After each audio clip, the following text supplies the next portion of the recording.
Okay, so I researched ability grouping. It's pretty much a new method within the last few years that seems to be working really well. So I compared between class and within class grouping. So first we'll talk about what is ability grouping. It's a great new approach for teaching and learning. It's used in many different classrooms. It's extremely effective to group students based on their performance levels. They help each other learn. They seem to learn better and more efficient. The higher track students are grouped together, and then the lower track students are grouped together to help each other. The two types I looked at were between class, which this type assigns the students to classes according to their abilities. So they're grouped with the same students in the entire class based on their ability. They'll have the same abilities in the same classes. The within class groups, it does puts the students within the classes based on their performance levels, so you'll have different smaller groups within the classes, and that seems to work really well. The similarities between the two, both between class and within class groups the students in reading groups. Some group in other areas such as math or science, um, but mostly the reading group is based on the students' reading levels, and it is the most widely used. Both group their students based on their abilities.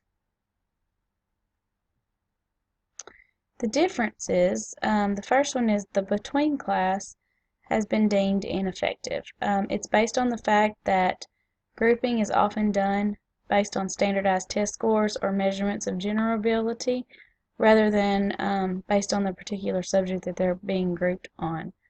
This is where this grouping gets a bad rap because this one has been looked at and studied and doesn't work as well as they thought it would.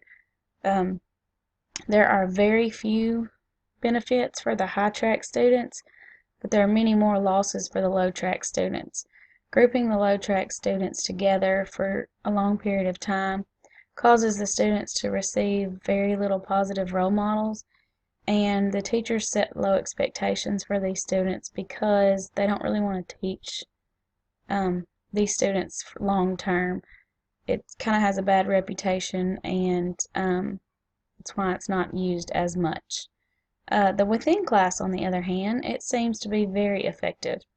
All students benefit equally, and the studies show that a few groups in each class make for better understanding. The teachers can go around, if they only have 3, maybe 4 groups within their classroom, they can differentiate instruction and help the lower track kids and give maybe the higher track kids something else to work on. But having fewer groups seems to work really well. This type is also more flexible and less stigmatizing, and it offers a smaller portion of the school day than the between the classes, which takes up way more time. So the ability grouping is a great method if it's used in the right way.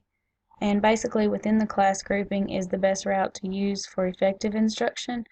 And this is the method I use in my own classes. In 8th grade English, we use it a lot.